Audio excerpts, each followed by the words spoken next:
We're lucky to live in an age when the topic of mental health is slowly but surely becoming less and less stigmatized. Celebrities are openly talking about their struggles with anxiety, depression, and OCD, while companies are giving their employees some extra time off to decompress and recharge. Yet at the same time, 970 million people around the world are dealing with some type of mental illness, and the vast majority of them aren't getting the help they need. There's a lot of shame, misinformation, and prejudice surrounding this topic, which prevents people from facing their issues and solving them. All this means is that we still have a long way to go. Hi there, you're watching Wisey, and today we're going to talk about mental health, what it is, why it's important, and how to maintain it. If you're new to this channel, we welcome you to subscribe for more interesting videos about anything and everything. What is mental health? Let's start with a definition. According to the World Health Organization, mental health is a state of well-being in which the individual realizes their abilities, can cope with the normal stress of life, can work productively and fruitfully, and is able to contribute to their community. Having good mental health also means being able to express and manage both positive and negative emotions, form meaningful relationships, and make healthy choices. Now, the opposite of that is mental illness, which affects a person's ability to do all of these things. Some common types of mental illness are anxiety disorders, mood disorders such as depression, eating disorders, personality disorders, psychotic disorders including schizophrenia, post-traumatic stress disorder, and substance use disorder. These conditions can be caused by certain experiences, like traumatic and stressful events or a history of abuse, or they can arise due to biological or genetic factors, like when a person has a family history of mental illness. Some mental disorders can last a lifetime and be extremely painful to live with, but thankfully the majority of cases are neither severe nor permanent. For instance, a lot of people living with depression can be highly active and productive members of their communities, or even presidents. Take Abraham Lincoln, who fought depression for all of his life.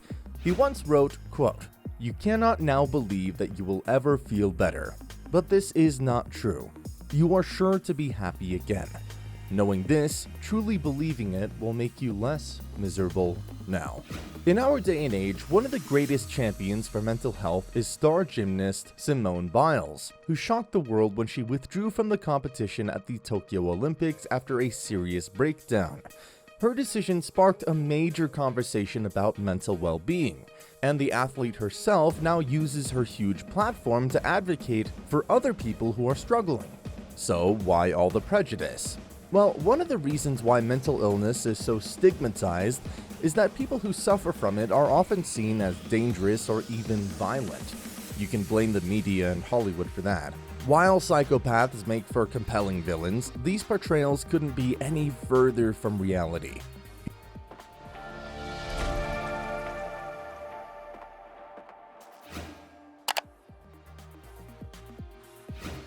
Here's our Wisey fact of the day. Of all the violent acts that are committed, only 3 to 5% can be attributed to individuals living with a serious mental illness. In fact, these people are 10 times more likely to become a victim of a violent crime.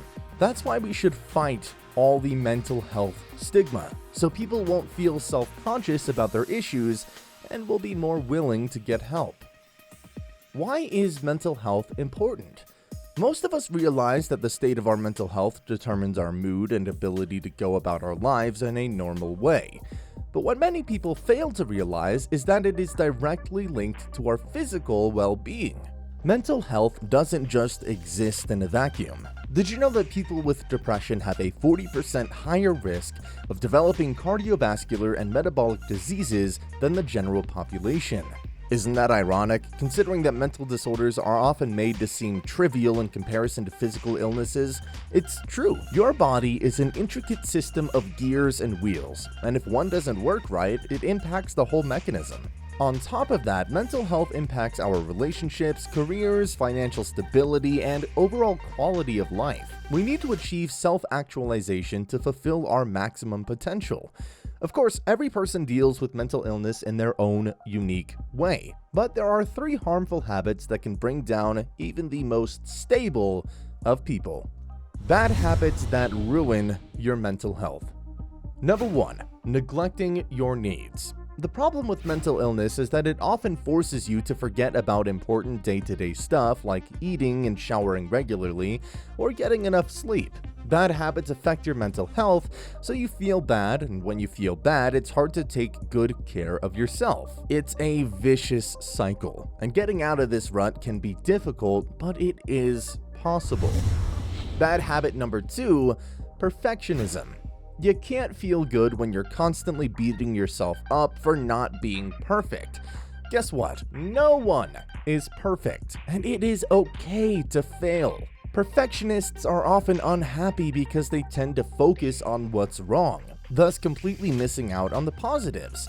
So as difficult as it may seem, try changing your perspective and pat yourself on the back for each little victory.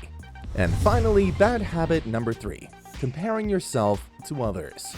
In the age of social media, we're constantly bombarded with picture-perfect images of other people's lives, and it can take a serious toll on our mental health.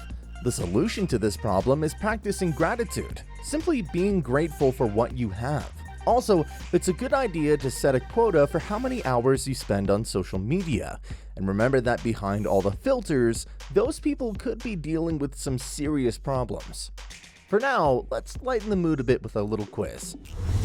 You know, the history of modern psychology is fairly short, but can you guess when the first psychology lab was founded? A. 1879, B. 1896, C. 1902. And the answer is A.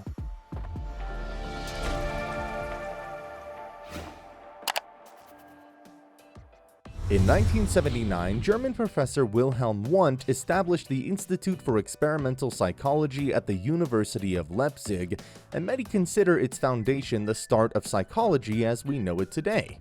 Now that you know what factors affect your mental health, you can take the necessary steps to improve it. How to boost your mental health. Step 1. Take good care of your body.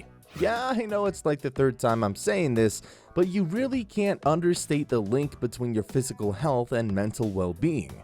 For example, did you know that 95% of the body's serotonin, the mood-stabilizing hormone, is produced in the intestine? So, with that in mind, why not improve your gut health by adding some probiotic-rich foods to your diet? Another thing that can help boost your mental well-being is physical activity. This doesn't mean that you have to go jogging every morning. Start small. Go on a stroll after finishing work instead of taking an Uber, or do some stretching exercises in the morning while you wait for your coffee to brew. Step number 3. Get plenty of sleep so that your brain can recharge from all the daily stress. When you're well rested, your mind is much more resilient than when you're exhausted. Step 4. Refine your social environment. Are you surrounded by people who have your best interests in mind and accept you for who you are? If so, it means you have a good support network. But if you're surrounded by toxic people who always make you feel bad, of course it will have a negative effect on your mental state. And lastly, don't be afraid to ask for professional help. Remember, a good mental health specialist is equipped with all the knowledge and tools to help you. It's their job. And you don't need to have a diagnosis or be going through a major life crisis in order to seek help. Talking to a specialist can be highly beneficial for anyone. If you know someone who's having mental health struggles, the best thing you can do is offer to listen to them without making any judgments. Don't try to diagnose them, and for the love of all that's holy, don't ever tell them to just get over it. Be respectful of their experience. After all, we are all fighting our own demons. If you enjoyed this video, hit the like button and subscribe to our channel for more content about anything and everything. Also, make sure to check out our course on psychology and mental health. Thanks for watching, and we'll see you next time.